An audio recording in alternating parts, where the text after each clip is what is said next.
Namshukuru Mungu kwa kuendelea kulijalia taifa letu kuwa lenye amani na utulivu. Kwa upande mwingine, na kushukuru Mheshimiwa Waziri wa Ulinzi na Jeshi la Kujenga Taifa, Dr. Raymond Nyausao, kwa kunipa heshima ya kuwa mgeni rasmi katika tukio hili la kihistoria. Kama tulivyosikia katika historia ya mradi huu au historia ya ujenzi wa makao makuu ya ulinzi wa Tanzania, basi pongezi zangu ni kwenu wote waliomo kwenye historia ile, kijumuisha mkuu wa majeshi aliyopo, lakini na wakuu wa majeshi wastaafu, makamanda, maafisa na askari, kikosi kazi maalum kiliosimamia kazi hii, vijana wetu wa JKT na wote wengine walioshiriki kufanikisha mradi huu. Vile vile kipekee na wapongeza mawaziri wa ulinzi wa jeshi la wananchi wa Tanzania aliyepo Dr. Raymond Nyausao na waliopita wakiongozwa na Rais wa Zanzibar na mwenyekiti wa Baraza la Mapinduzi Mheshimiwa Dr. Hussein Ali Mwinyi, aliyekuwa waziri wa wizara hii wakati jiwe la msingi la mradi huu likiwekwa. Pamoja nao niungane na mkuu wa majeshi kulishukuru sana bunge letu kupitia kwako Mheshimiwa Spika. Nishukuru kamati yako ya kudumu ya mambo ya nje, ulinzi na usalama kwa kufuatilia kwa karibu na kufanikisha utekelezaji wa mradi huu. Ndugu viongozi, maafisa na maaskari, makao makuu haya ya ulinzi wa taifa ni alama ya ukomavu wa kielelezo cha uwezo wetu kama taifa wa kupanga, kuamua na kutekeleza miradi mikubwa kwa kutumia fedha zetu na wataalamu wetu wa ndani. Huu ni msingi muhimu wa uhuru wa maamuzi na heshima kwa taifa letu. Tukilinganishwa na wengine ndani ya Afrika, tutakuwa kati ya nchi zilizotoa kipaumbele na heshima kubwa kwa shughuli za ulinzi.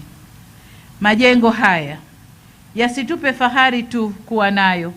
Jengo zuri kubwa limependeza, lakini kuna fezi mbili nyingine zinakuja kuongezea ukubwa na uzuri wa jengo hili. Sasa isiwe tu ni fahari yetu, bali majengo haya yatumike kuimarisha na kusimamia ulinzi wa taifa letu.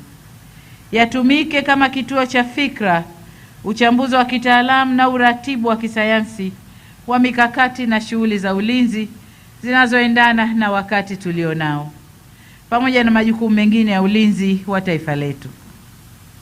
Mambo hayo ni ya msingi kwa kuwa mazingira ya kiusalama ya dunia kwa wakati tulionao hayalindwi kwa silaha peke yake, bali nyenzo muhimu ni upatikanaji, uchambuzi na matumizi ya taarifa, teknolojia, mifumo ya mawasiliano na mbinu za kisasa zinazohitaji ubobezi wa kitaalamu na weledi wa hali ya juu, mambo ambayo nataka nikiri kwenu, nilipotembelea hili jengo niliyaona yako pale ndani. Tunahitaji kuongeza, lakini tayari tumeanza. Mambo hayo yako pale ndani. Hivyo ni imani yangu kwamba ujenzi wa awamu mbili zinazofuata zitakwenda kuzingatia haya niliyoyaeleza na kuongeza nguvu kwa yale ambayo tayari yapo pale ndani. Ahadi yangu kwenu kama Amiri Jeshi Mkuu ni kuhakikisha kuwa awamu zilizobaki zinakamilishwa. Ndugu viongozi, makamanda na wapiganaji, tarehe 15 Disemba mwaka jana nilipewa heshima ya kufungua mkutano wa 9 wa mkuu wa majeshi ya ulinzi na makamanda mkoani Tanga pale kwenye kituo chetu cha Skua. Mkutano ule ulibeba kauli mbiu inayosema ulinzi imara na amani ndio msingi wa maendeleo ya nchi yetu. Kauli mbiu hii inatukumbusha kuwa kila hatua ya maendeleo tuliyoifikia imejengwa juu ya msingi wa utulivu, nidhamu, ulinzi thabiti kwa wananchi wetu. Jinsi taifa letu linavyokuwa kiuchumi nikiashiria kwamba hali ya ulinzi na usalama imeendelea kuimarika. Bila uimara wa hali ya ulinzi na usalama, tusingeweza kufikia hatua tuliofikia leo, kwani hakuna uwekezaji unaokuja bila mazingira salama, na hatuwezi kujenga ustawi wa wananchi bila amani. Kama mnavyofahamu, ni juzi tu shirika bobezi linalofanya tathmini ya ukuaji wa hali ya uchumi duniani, The Moody's, limeipa nchi yetu daraja la B1, daraja ambalo ni kiwango kizuri sana kwa mustakabali wa ukuaji wa uchumi wetu. Na kila tunapokuwa kiuchumi, uwekezaji katika sekta ya ulinzi ni suala lisiloepukika kutokana na umuhimu wake kwa mustakabali wa taifa, kimaendeleo na ustawi wa wananchi kwa ujumla. Hivyo serikali yetu itaendelea kuliwezesha jeshi letu kuwa na mazingira bora ya kazi ili liwe tayari wakati wote kutekeleza majukumu yake kwa ufanisi. Taifa lolote duniani linalotaka kuheshimiwa halina budi kuwekeza na kujenga taasisi imara za kulinda uhuru, mipaka, rasilimali na watu wake.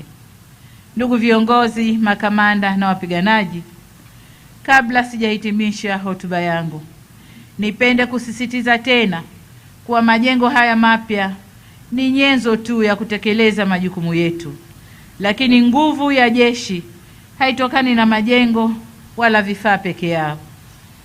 Na hapa naomba ninukuu maneno ya Baba wa Taifa Mwalimu Julius Kambarage Nyerere, ambaye aliwahi kusema, na ninanukuu, moyo kabla ya silaha, mwisho wa kunukuu. Kauli hiyo ya moyo kabla ya silaha inatukumbusha kwamba msingi wa jeshi imara ni moyo wa kizalendo, nidhamu, weledi, utii na dhamira safi, uadilifu na uaminifu wa askari wake kwa taifa na watu wake. Utii kwa mamlaka ya kikatiba na uaminifu kwa taifa ndiyo silaha ya kwanza ya jeshi linaloheshimika. Hivyo ni wasihi muendelee kuishi kwa misingi ya kiapo chenu na kuepuka mienendo inayoweza kuharibu heshima ya jeshi letu. Na nimesikiliza vizuri wimbo wa jeshi hapa. Maneno yaliyomo ndani ya wimbo ule iwe ndiyo itikadi katika kazi zetu.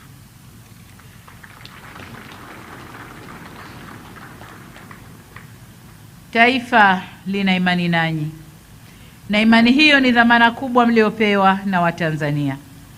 Aidha, ninatoa wito kwa Watanzania wote kuendeleza wajibu wao wa kikatiba katika kulinda amani na utulivu wa nchi yetu. Baada ya kusema hayo, sasa namshukuru Mungu kwamba makao makuu ya ulinzi wa taifa yaliyopo hapa Kikombo mkoani Dodoma leo yamezinduliwa rasmi.